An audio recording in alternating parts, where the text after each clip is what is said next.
The first rule they told me when I started working as an overnight janitor at St. Vincent Asylum was never enter Ward C0 because it was dangerous, they said, but because it had been sealed off for 34 years after a fire, and the upper floors were unstable, but that didn't explain why.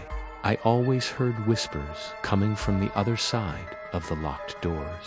Why the lights above it never turned off, and why every time I walked past it with my cart, the hallway felt colder than any place I'd ever been in my life, like the air had been vacuumed out and replaced with something watching.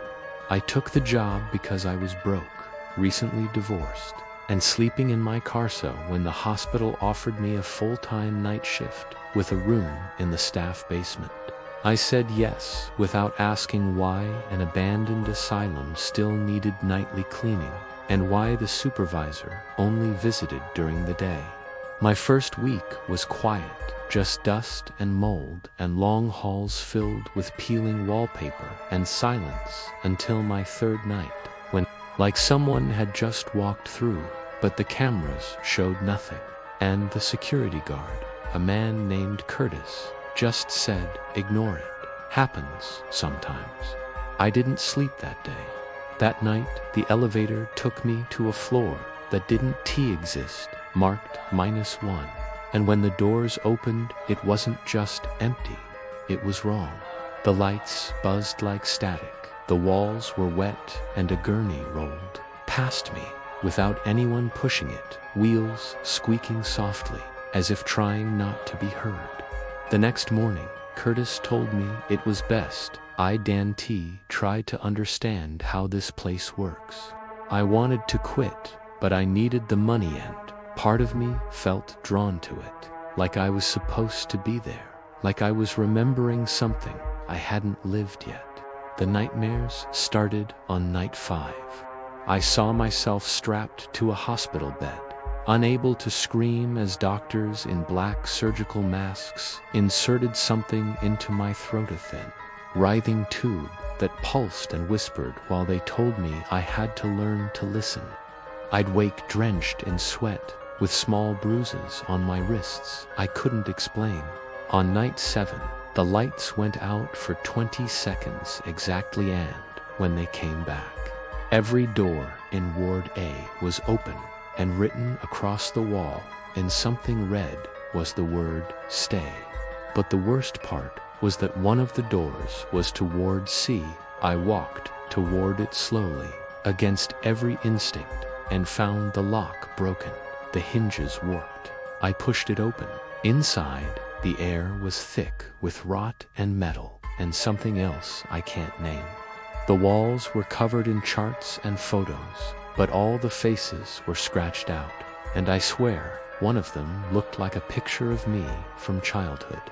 As I stepped deeper inside, the whispers began again, but this time they were saying my name, over and over, sometimes in voices I recognize, my ex-wife, my mother, myself, and then I found the room, room C13, the only door still perfectly clean, with restraints undone, the mirror on the far wall that didn't reflect me.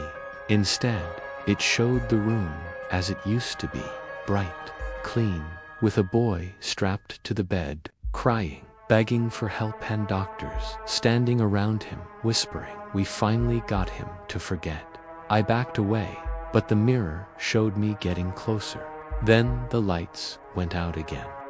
When they came back, I was lying in the bed, in restraints, staring up at the ceiling light, while figures loomed over me, holding surgical tools. But in reality, I was still standing in the hallway, or I thought I wasn't, till I looked down and saw my feet, Warren T, touching the floor. I ran. I didn't even think. I fled the ward, slammed the door, and when I turned around, the hallway was gone. I was in room C13 again, except this time there was no mirror, no door, just the sound of dripping water and something breathing behind the walls. I don't know how long I was in there. Eventually, The walls cracked open, and I stumbled, out covered in dust, bleeding from my nose, into the hospital hallway. But it wasn't night. It wasn't even the same year. The hospital was abandoned. The paint chipped, the lights dead, the windows broken. My phone was dead. My badge was gone.